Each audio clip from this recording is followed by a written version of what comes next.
dan lusa. Ketika konsep-konsep yang Bapak tawarkan, konsep tentang politik, sosial, ekonomi, pertahanan, keamanan, udah saya tuangkan di situ. Berkaitan pula dengan dunia pendidikan, ketika dunia pendidikan ada kegalauan, keresahan ketika saya ya digiring-giring oleh sistemik lah. Katakanlah ada pandemik, epidemik, dan endemik. Udahlah, itu mas saya pikir menurut otak mindset saya, kalau saya baca dari teori konspirasi global, udah seperti inilah. Nah, maka saya tulis. Dan ruginya di dunia pendidikan. Saya bilang, ini akan terjadi learning loss. Pendidikan yang kabur, katakanlah anak-anak muda saya, anak-anak kita, generasi penerus, udahlah akan kacau balau. Ketika digiring ke sistem pembelajaran seluler atau katakanlah dengan daringnya. Saya tulis di situ, padahal dulu tahun 2006, 7, 8, 10, kita disudutkan pembelajaran itu nggak boleh ada seluler. Kita kumpulin seluler anak, dan memang waktu masih pembelajaran pendidikan yang karakter, oke lah, karakter normal, karakter normalitas, esensinya bagus untuk masa depan. Nah, ada konspirasi global masuk ke nasional dengan digiring ke pembelajaran daring. Anak yang tadi awal mulanya saya ini tentang HP seluler digiring untuk ber-HP ria dan seluler. Akhirnya apa yang terjadi?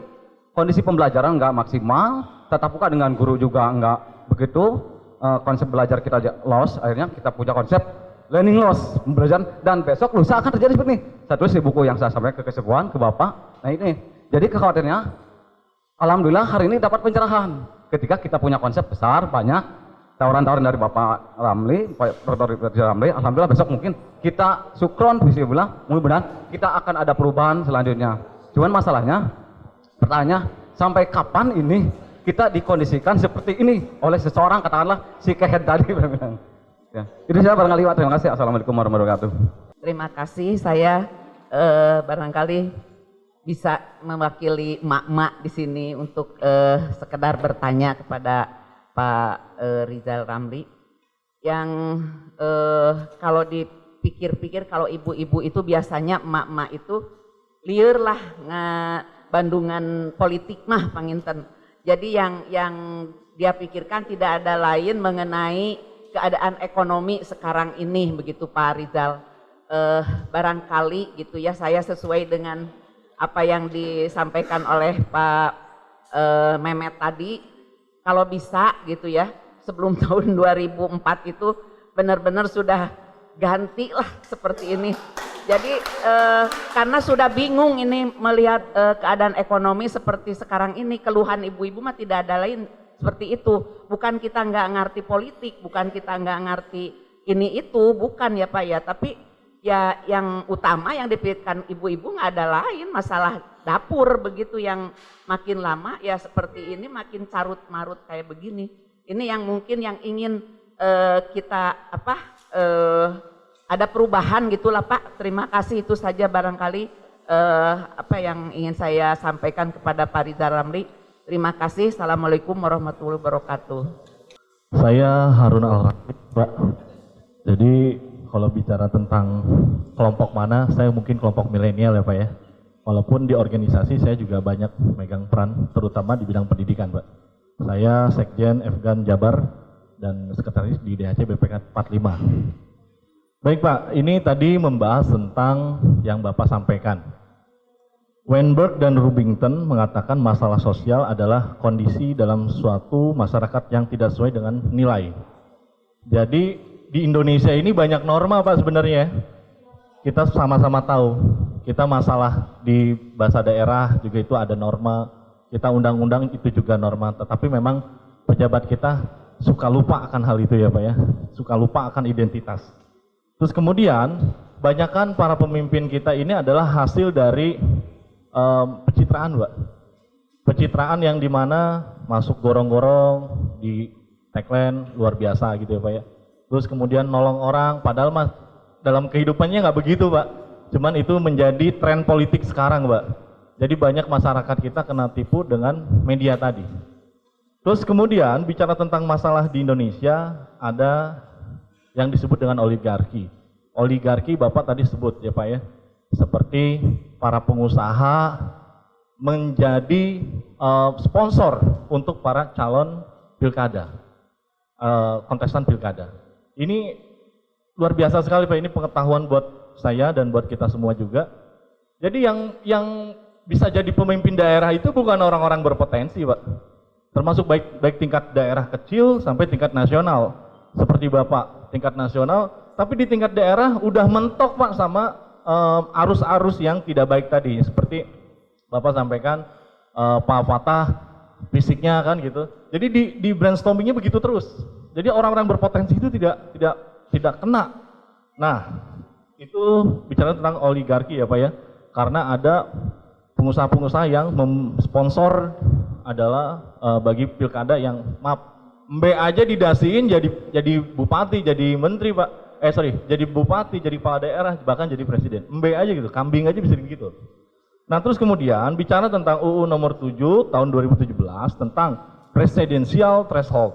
Bapak sudah mengajukan ke MK ya Pak ya. Kalau nggak salah Bapak sudah, Pak Rizal Ramli itu sudah melakukan usaha presidensial threshold. Namun untuk mendapat 0% ditolak Pak Rizal Ramli. Gitu. Karena Bapak ditolak, minta pengalamannya Pak.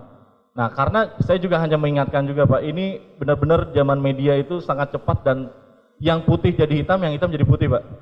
Karena apalagi orang-orang awam yang antipati terhadap politik, dia gampang terbawa oleh rayuan-rayuan atau informasi-informasi yang nggak benar. Nah kita rame-rame di MK Sepurwakarta sekarang di MK, tetap aja Pak nggak diberitain Pak. Nah ini kan bagaimana? Kalau misalnya kita menggunakan cara mereka, menggunakan influencer, menggunakan media buzzer, itu akan lebih baik. Namun itu hanya gambaran aja permasalahannya. Mungkin itu saya akan bertanya kepada Bapak terkait masalah yang MK dan yang saya sampaikan. Terima kasih Pak, mohon maaf. Assalamualaikum warahmatullahi wabarakatuh. Assalamualaikum warahmatullahi wabarakatuh. Alhamdulillah wa syukurillah pada hari yang berbahagia ini merupakan suatu kehormatan bagi saya bisa bertemu dengan tokoh nasional yaitu Double R. Applause buat Double R. Kenapa saya selalu menyebut Bapak itu selaku sebutan dengan Double R?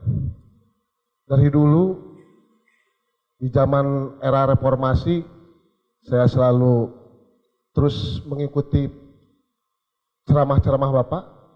Dan sampai saat ini pun kalau Bapak sedang menguraikan suatu persoalan, saya sangat respon dan respect terhadap Bapak. Bapak merupakan selain daripada tokoh nasional juga diakui oleh kalangan internasional. Untuk itu saya sangat bangga dan bahagia hari ini bisa ketemu dengan Bapak. Saya dari Subang Pak, tapi saya juga kayak Banci Pak, di Purwakarta juga ada rumah. Kebetulan dekat dengan Kang Patah. Baik, sebelum saya melihat adanya suatu pertemuan ini, ada dua tokoh nasional yang saya sangat idolakan. Yang pertama Double R, yang kedua Anies Baswedan. Akan tetapi ketika saya dihubungi oleh Kang Patah, sesepuh dan senior Lembaga Pemberdayaan Masyarakat, Eka mau mendukung dan respon terhadap Double R, saya bilang, iya, saya akan mendukung Double R karena melihat Kang Haji Patah dan memang saya dulu sangat mengidolakan Bapak karena uraian-uraian tentang ekonomi di Indonesia maupun di kalangan internasional cukup dipahami dan cukup dimengerti. Selaku akademisi, saya aktif di akademisi juga Pak. Baik Bapak Double R yang saya hormati atau Dr. Rizal Ramli, saya ada dua jabatan Pak di Kabupaten Subang. Yang pertama jabatan saya di lingkungan sebagai ketua RT Pak. Dan yang kedua sebagai ketua Lembaga Pemberdayaan Masyarakat Desa di tingkat kabupaten. Lembaga ini adalah lembaga yang dibentuk oleh pemerintah Kabupaten Subang dan mungkin lembaga ini sebetulnya dibentuk oleh pemerintahan pusat, Pak. Cuman lembaga ini tidak diakomodir segala sesuatunya sehingga sekarang masih ngambang. Lembaga ini berasal dari sejarahnya adalah LSD dan dirubah menjadi LKMD pada tahun 1971. LPM atau dulunya LKMD ini sampai saat ini tidak mempunyai legitimasi, Pak. Kalau pada zaman era Pak Soeharto, LPM ini kuat, yang disebut dengan LKMD. Seiring dengan perjalanan sampai ke yang terhormat Bapak Presiden Jokowi, LPM ini tidak mempunyai suatu aturan apapun, sedikit apapun. Oleh karena itu, saya mewakili teman-teman di Jawa Barat atau tingkat nasional menginginkan adanya regulasi tentang peraturan secara spesifik atau spesial tentang LPM atau Lembaga Pemberdayaan Masyarakat Desa ini.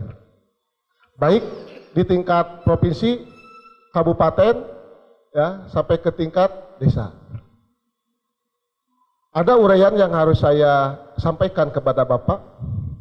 Mudah-mudahan Double R ini menjadi pimpinan bangsa ke depan dan bangsa ini agar lebih maju dibanding zaman saat ini. Bapak yang terhormat, karena LPM ini merupakan suatu lembaga yang bermitra dari tingkat desa sampai ke tingkat nasional, terutama di tingkat kabupaten dan kota, kami difungsikan untuk sebagai pelaksana kegiatan yang ada di desa. Namun ketika tidak adanya regulasi, ya, padahal LPM ini merupakan suatu garda terdepan untuk pelaksanaan kegiatan infrastruktur yang ada di desa. Seperti halnya tentang dana desa, Pak. Kalau bapak-bapak yang hadir di sini mengetahui bagaimana kecorokan dan kebobrokan yang pengelola sistem dana desa tersebut.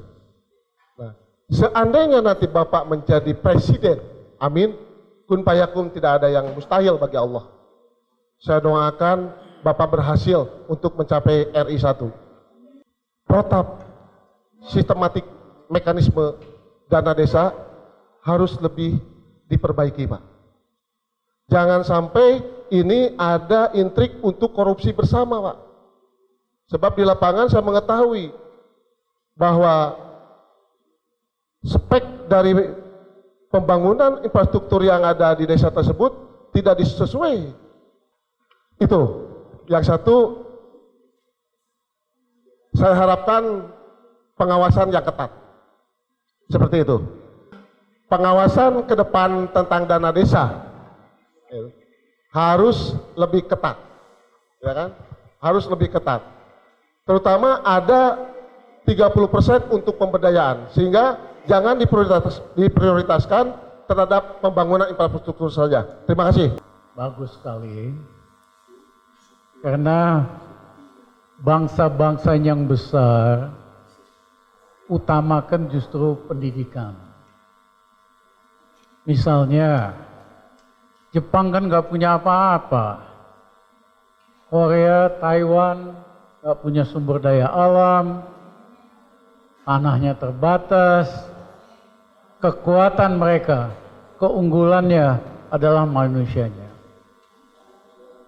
Itulah kenapa Jepang bisa maju, karena Kaisar Meiji tahun 1800 mewajibkan rakyat Jepang harus bisa baca tulis dan lulus SD.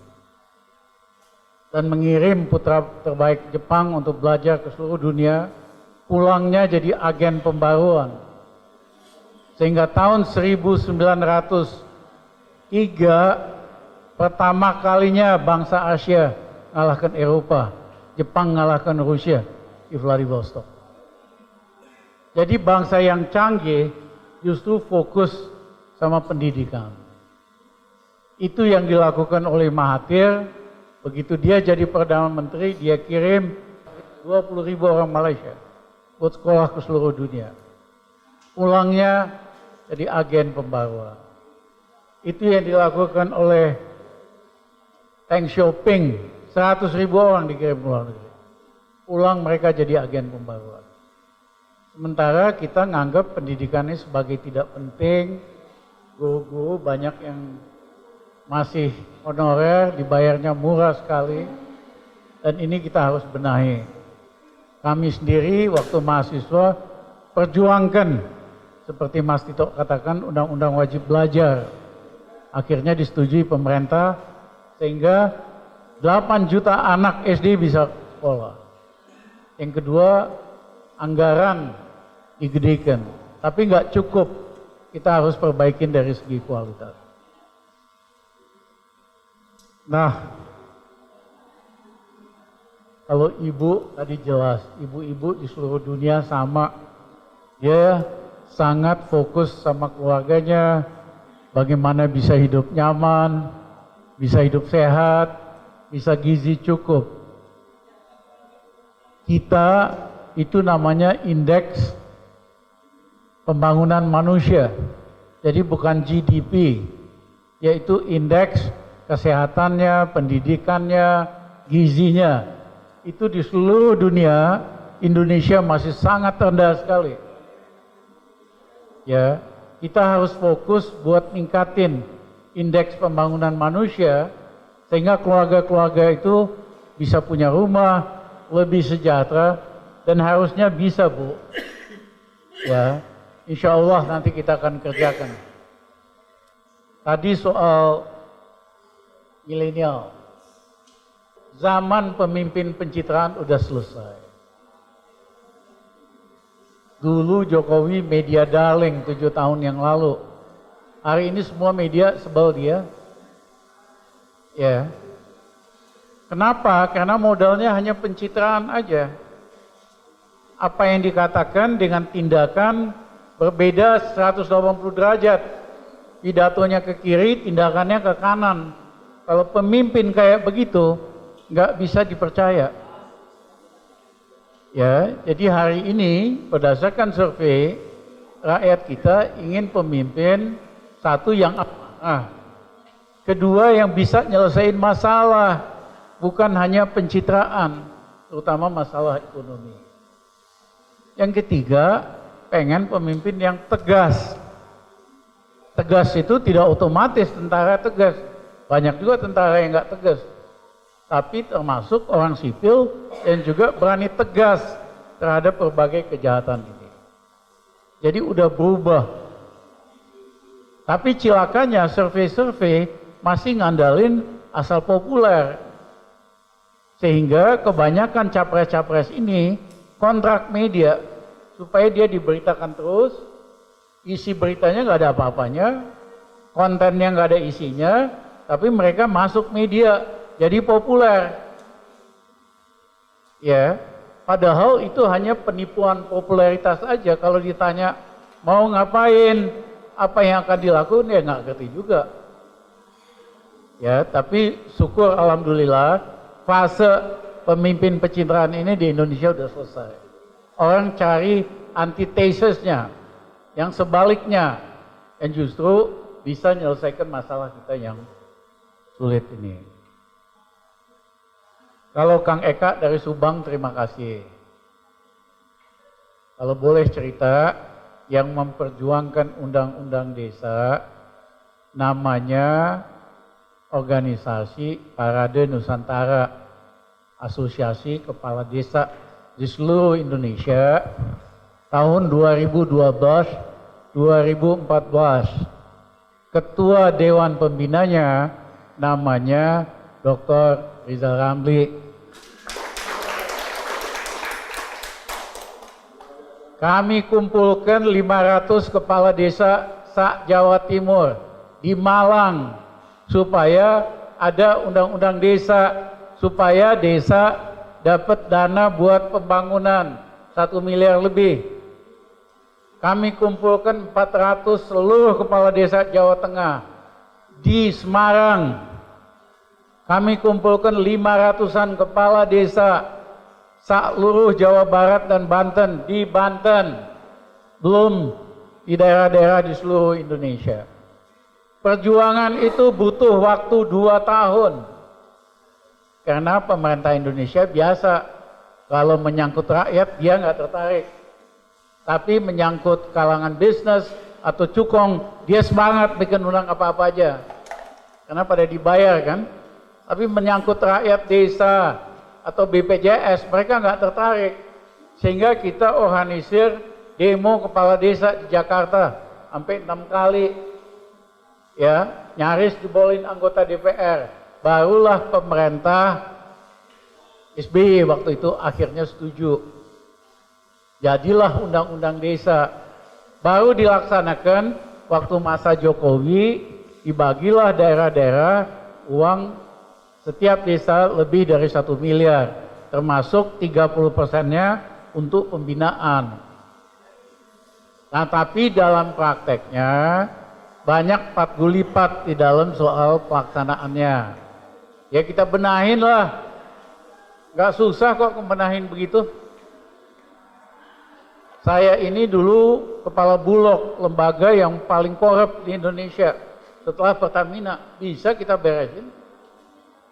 Ya, saya pecat hampir 20 kepala dolog, ya, dan deputi direktur yang ngaco, termasuk mantan-mantan tentara, jenderal. Begitu kita beresin, bersih Bulog. Tahun pertama aja untungnya naik hampir 5 triliun dari tadinya merugi dan sebagainya dan sebagainya. Jadi ngebenahin itu gampang, tapi harus mulai dari atas.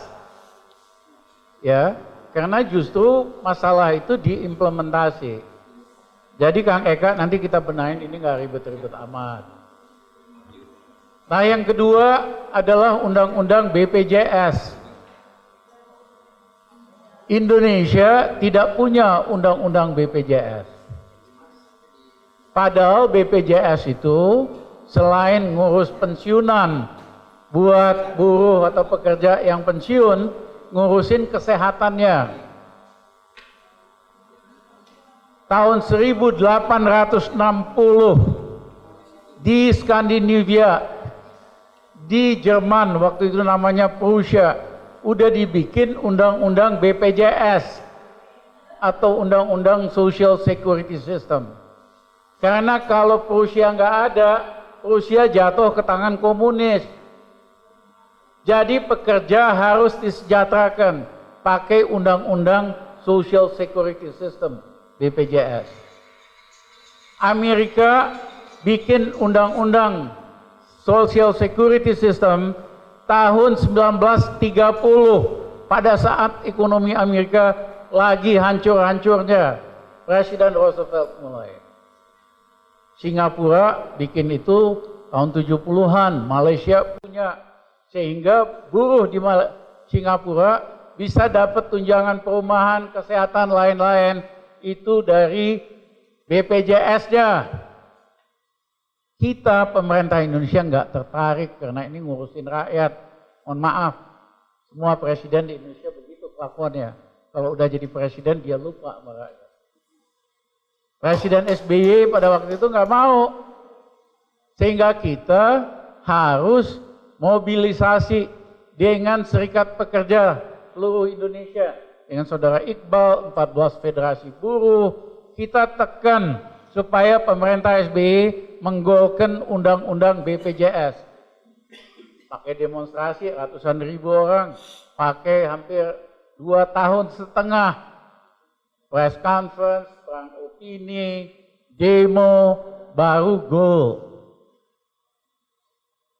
Tapi sayangnya SBY modal awal BPJS dia kurangi, sehingga BPJS-nya sampai sekarang banyak masalah.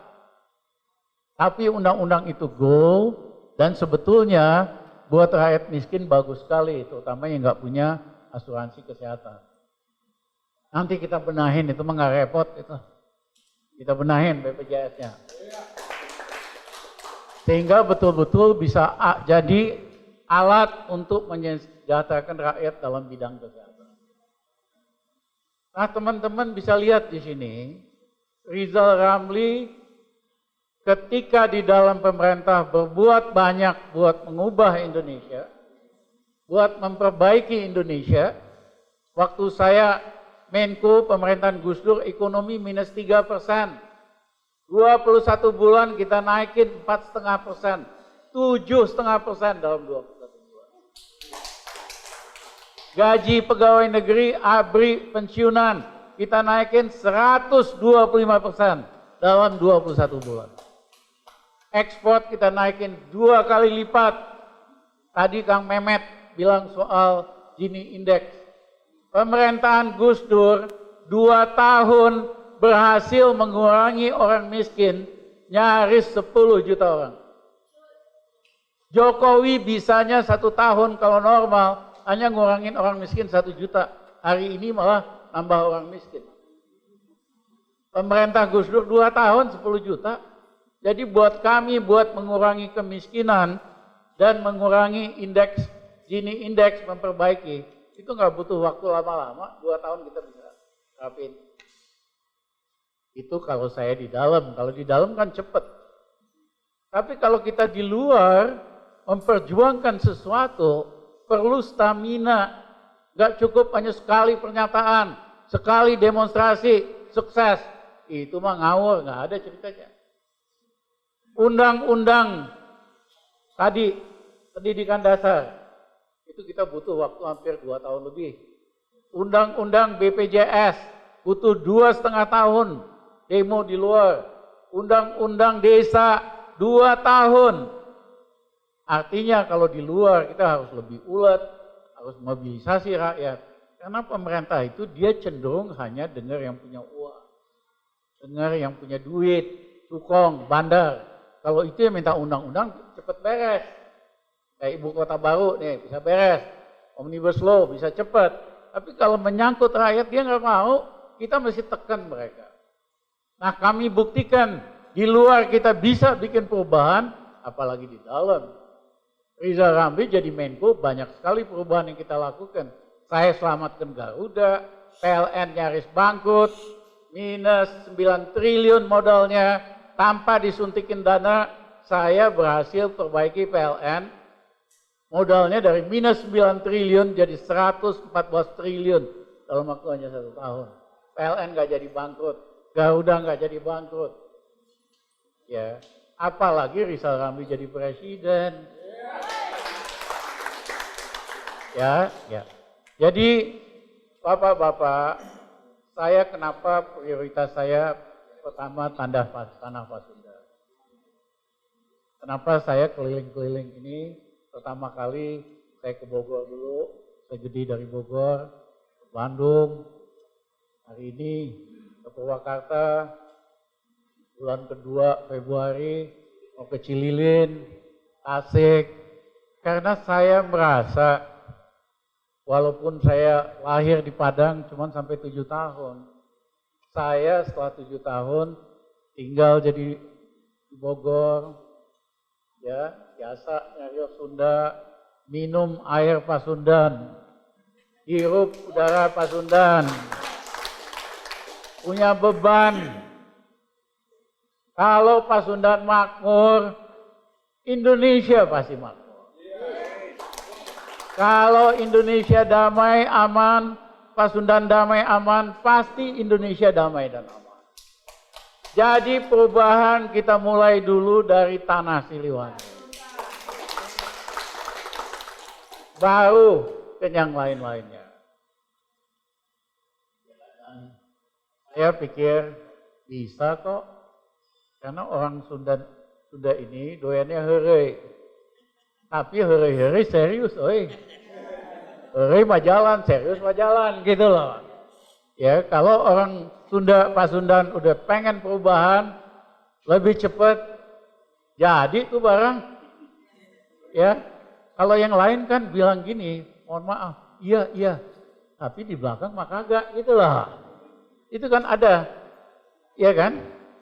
yang modelnya kayak gini, iya, inggi, di belakang mah sebaliknya. Tapi kalau orang Sunda, kalau udah bilang iya, iya beneran. Jadi ini barang. Ya, sekali lagi, iya. Kita pimpin perubahan dari Pak Sunda. Terima kasih. Bismillahirrahmanirrahim. Agar apa yang kita niatkan dan kita langkahkan ke depan dengan kesungguhan, baik niat, pikiran, langkah, mudah-mudahan yang pertama mendapatkan keberkahan dari Allah Subhanahu wa Ta'ala. Kemudian yang kedua, mudah-mudahan berhasil.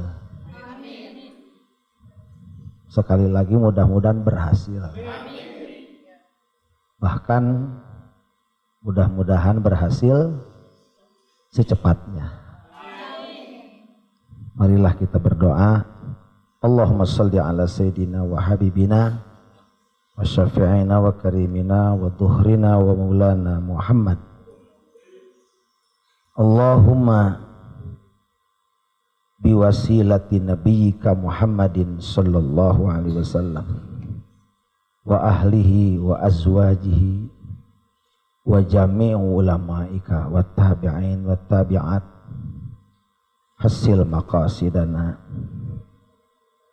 bisururin ya Allah, dengan nama hambamu, rasulmu, kekasihmu Nabi Muhammad sallallahu alaihi wasallam, dengan nama keluarganya, dengan nama seluruh sahabat-sahabatnya, dengan nama para tabi'in dan ulama. Berikanlah kemudahan kepada kami untuk melangkah. Berikanlah kami keberhasilan dengan mudah.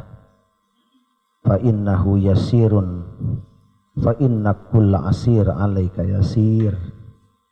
Karena sesungguhnya segala yang sulit, sesulit apapun, ketika engkau berkehendak mudah maka akan menjadi mudah.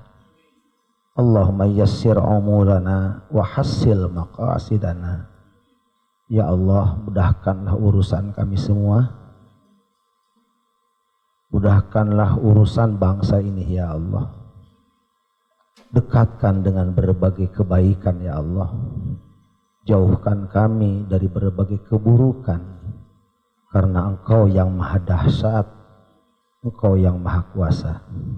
Rabbana taqabbal minna innaka antas samiul alim wa tub alaina innaka antat tawwabur rahim. Ya Allah, kami menyerahkan keinginan kami untuk menjadikan saudara kami, saudara sejati kami, Bapak Dr. Rizal Ramli sebagai Presiden Republik Indonesia 2024. Mudah-mudahan Engkau memudahkan langkahnya. Rabbana atina fid dunya hasanah wa fil akhirati hasanah wa qina adzabannar. Wa sallallahu ala sayyidina Muhammadin walhamdulillahi rabbil alamin. Al-Fatihah. Alhamdulillah.